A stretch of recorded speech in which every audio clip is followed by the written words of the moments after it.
100 000 voitures abandonnées.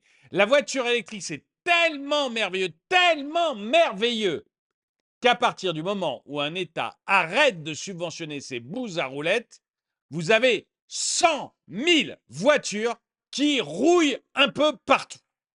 Bonjour et bienvenue dans cette nouvelle vidéo de DME en direct. Comme toujours, si vous n'êtes pas abonné, je vous suggère de le faire et de cliquer sur la cloche pour être prévenu lorsque je sors une nouvelle vidéo. Et je veux remercier Marc et Zouaïr de m'avoir envoyé les articles qui me permettent de vous parler de ça aujourd'hui. La voiture électrique, à partir du moment où les États ne les subventionnent pas, du moment où les États ne prennent pas dans vos poches de l'argent pour les subventionner, ça ne marche pas. Les gens n'en veulent pas. Et vous allez voir, ça commence à créer des problèmes parce que vous avez 100 000 bagnoles qui sont abandonnées un peu partout en Allemagne et que les industriels commencent à ne plus savoir quoi faire de ces bagnoles. Ils ne savent plus comment, parce qu'eux, ils ont des usines, ils ont des salariés, ils ont du monde pour, ça, pour fabriquer ces voitures. Le problème, c'est que les voitures, plus personne ne les achète. Donc, au bout d'un moment, et les parkings commencent à être remplis.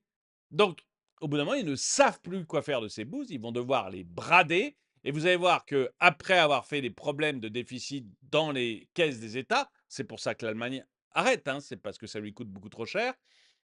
Après avoir fait ces problèmes de déficit dans les caisses d'État, ça va faire des problèmes de trésorerie au point de vue des entreprises et des producteurs de bagnoles. Ce truc-là est en train lentement de nous tuer. Et c'est vraiment une folie qui est faite, mais sans aucune raison légitime. Il n'y a aucune raison légitime à pousser en avant comme ça la voiture électrique. Donc, ce qu'on vous raconte sur la Terre, etc. Mais prenez une carte du monde, nom d'un chien. Prenez une carte mondiale. Prenez un planisphère. Regardez la taille de l'Europe.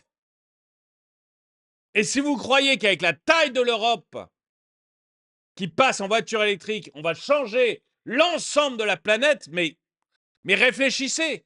Regardez aussi les émissions de CO2. Enfin, il y a un moment, ras-le-bol, quoi. Il faut juste réfléchir.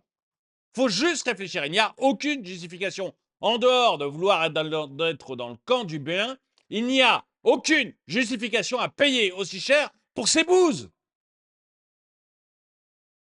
Et à obliger la population à payer des impôts pour pouvoir subventionner ces bouses.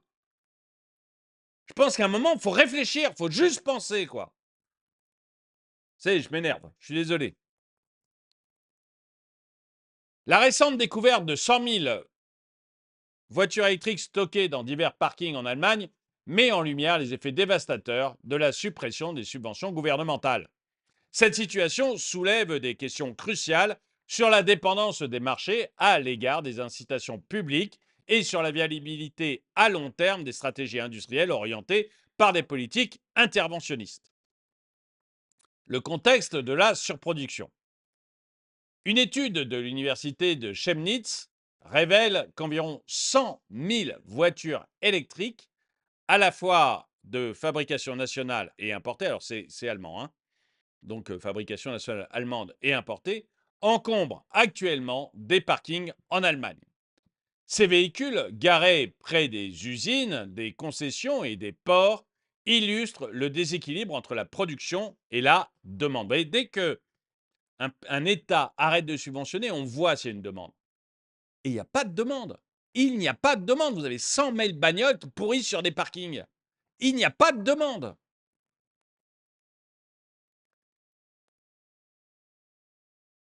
Werner Hollé, auteur principal du rapport, explique que cette accumulation est directement liée à l'arrêt des bonus écologiques fin d'année 2023. Il n'y a pas de réelle demande sur ces voitures. C'est un marché qui a été créé à 100% par les États. Mais les États étant endettés, alors la France, elle s'en fout. La France, il y a encore Bruno Le Maire qui, à la veille de la dissolution, signait des accords avec les constructeurs pour faire de plus en plus de bagnoles et subventionner de plus en plus de bagnoles électriques en France. En France, on s'en fout de la dette, on s'en fout du déficit, on y va plein pot dans l'idéologie. Ça c'est la spécialité française, c'est l'idéologie. Et après, on se retrouve au point où on en est. Bon. Mais en Allemagne, heureusement, ils ont une cour constitutionnelle qui est une vraie cour constitutionnelle et qui a bloqué les subventions en disant attendez, attendez. Là, vous faites n'importe quoi avec les budgets, vous n'avez pas le droit. Et du coup, paf, arrêt des subventions en Allemagne. J'avais fait des vidéos à ce sujet-là. J'avais dit ce qui allait se passer. Il se passe exactement ce que j'avais dit. C'est-à-dire que à partir du moment où l'État arrête de faire de déficit, de perdre du fric inutilement pour subventionner les voitures, personne n'en veut. Et vous vous retrouvez avec 100 000 voitures de trop. Mais vous allez voir, le problème, c'est que après avoir coûté des millions aux contribuables, ça va maintenant coûter des millions aux industriels. Et on va lentement mettre nos industriels sur la paille. La suppression de cette subvention a eu un effet immédiat et massif sur les ventes de voitures électriques qui ont chuté de 30% en mars 2024 par rapport à l'année précédente. En 2023, les voitures électriques représentaient 18% des nouvelles immatriculations, un chiffre tombé à 11,8% entre janvier et avril 2024. Vous voyez que même avec les subventions massives des États, mais massives, quoi, je veux dire, c'est titanesque qu'on dépense, même avec ça, la voiture électrique, en plein boom 2023, elle représentait 18% des nouvelles immatriculations. Ça veut dire que 82%, c'était autre chose. Donc même avec des subventions plein pot des États, on a des voitures électriques qui représentent 18-20% des nouvelles immatriculations.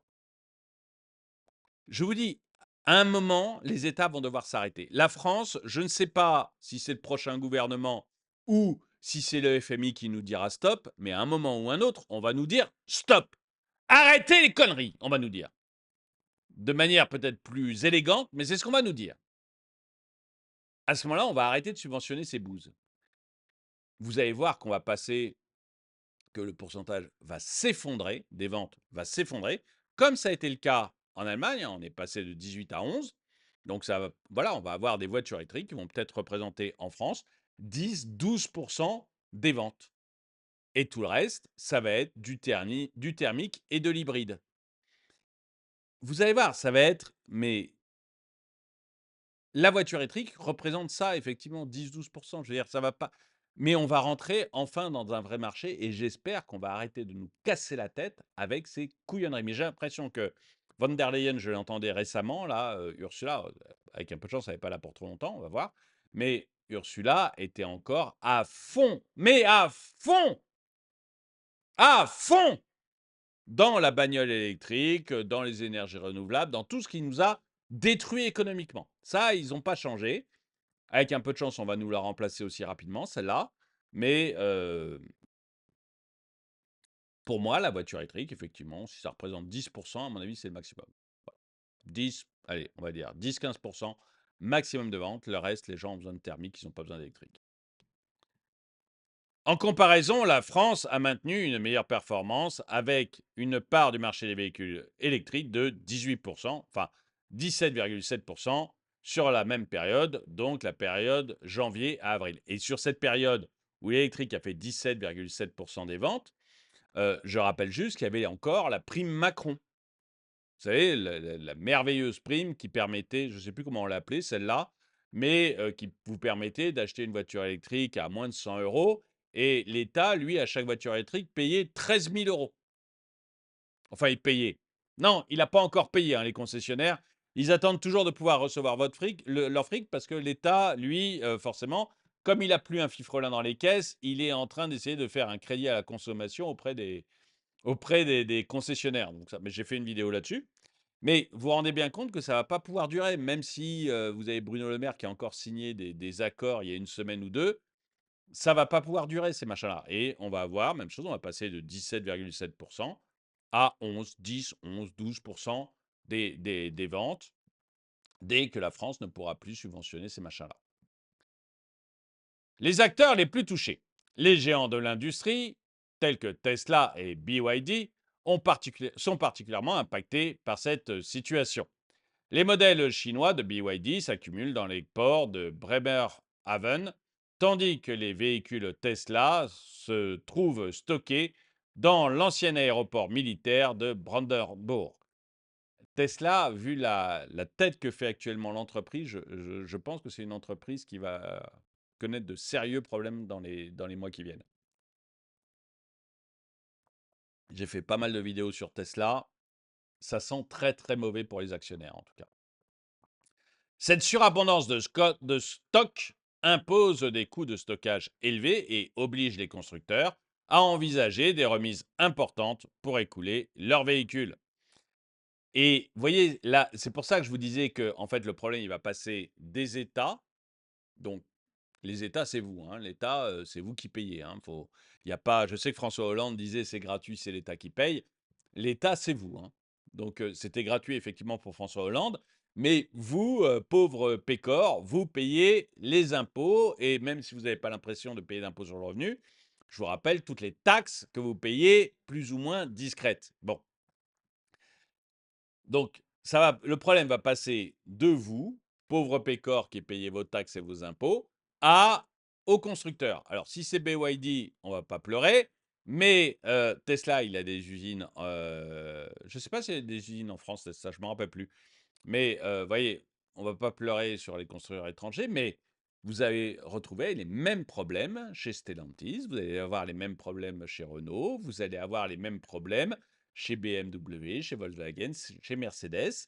Et en fait, le côté complètement délirant de nos États va faire passer le problème de leur fonds à eux et donc à vous, au fonds des constructeurs. Bah, en termes d'emploi, je ne suis pas sûr que ce soit top quand même.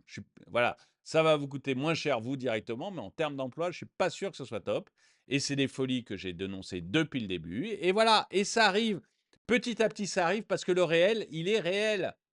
Il ne change pas parce qu'on a des énergumènes à la tête des gouvernements qui pensent qu'on peut, comme ça, que leur parole est créatrice. Vous savez, c'est le gros problème de nos dirigeants, surtout en France. Mais on l'a vu aussi avec Olaf Scholz et le ministre de l'économie qui est un vert allemand. Ils ont l'impression, donc Olaf Scholz, son ministre vert, et notre président et nos ministres, surtout notre ministre de l'économie, ils ont l'impression que leur parole est créatrice. Ils se prennent pour des petits dieux. Donc, ils pensent que l'on peut, comme ça, décider des choses et que ça va se faire. C'est faux. Je veux dire, voilà, vous avez là une preuve, c'est totalement faux. Leur parole n'est pas créatrice et forcément, ils se retrouvent confrontés au réel. Ils ne sont pas Dieu.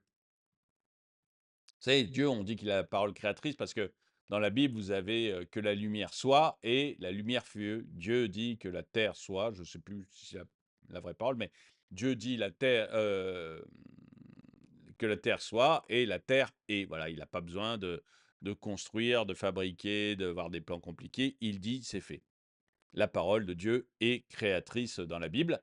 Et ben voilà, nous on a des petits, des génies qui, à force d'avoir fréquenté des écoles type ENA, se prennent eux aussi pour des petits dieux.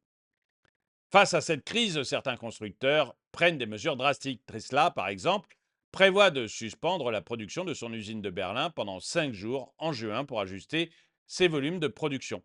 Ce qui veut dire aussi, je ne sais pas ce qui va se passer pour les salariés, mais vous voyez bien que quand on coupe la production pendant 5 jours, sur l'emploi, c'est pas top.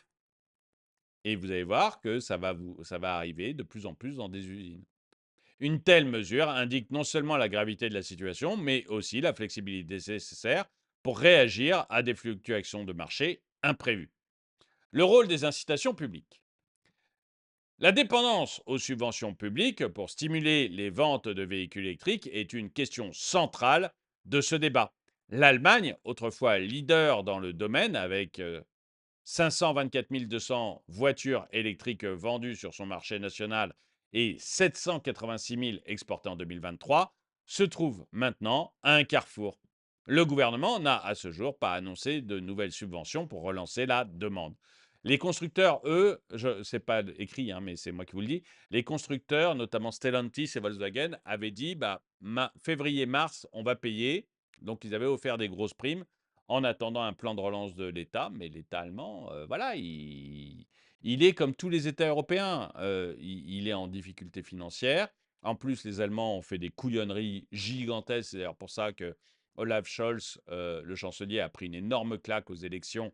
C'est qu'ils ont fait des couillonneries incroyable et du coup, ils sont extrêmement limités au point de vue, argent. C'est des couillonneries d'ailleurs, principalement des couillonneries écologiques, hein. C'est-à-dire ils ont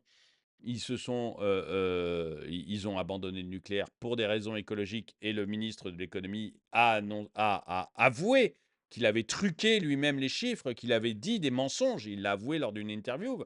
Donc j'ai pas fait de vidéo parce que c'est un problème allemand et qu'en France on s'en fout un peu. Mais le ministre de l'économie allemand, qui est un vert, a avoué publiquement lors d'une interview qu'il avait menti sur les centrales nucléaires pour qu'on les ferme. Résultat, vous avez eu une augmentation des coûts de l'énergie qui a été gigantesque en Allemagne. Comme en plus ils sont fâchés avec la Russie, vous le savez, bon bah, le prix du gaz a augmenté. Du coup, le prix de l'énergie vraiment en Allemagne a complètement explosé. Effondrement de l'industrie, mais comme vraiment que des trucs que j'avais indiqués, c'est ça que je trouve fantastique, c'est qu'un économiste à chapeau sur YouTube est capable tout à fait de vous dire ce qui va se passer et ça se réalise comme prévu.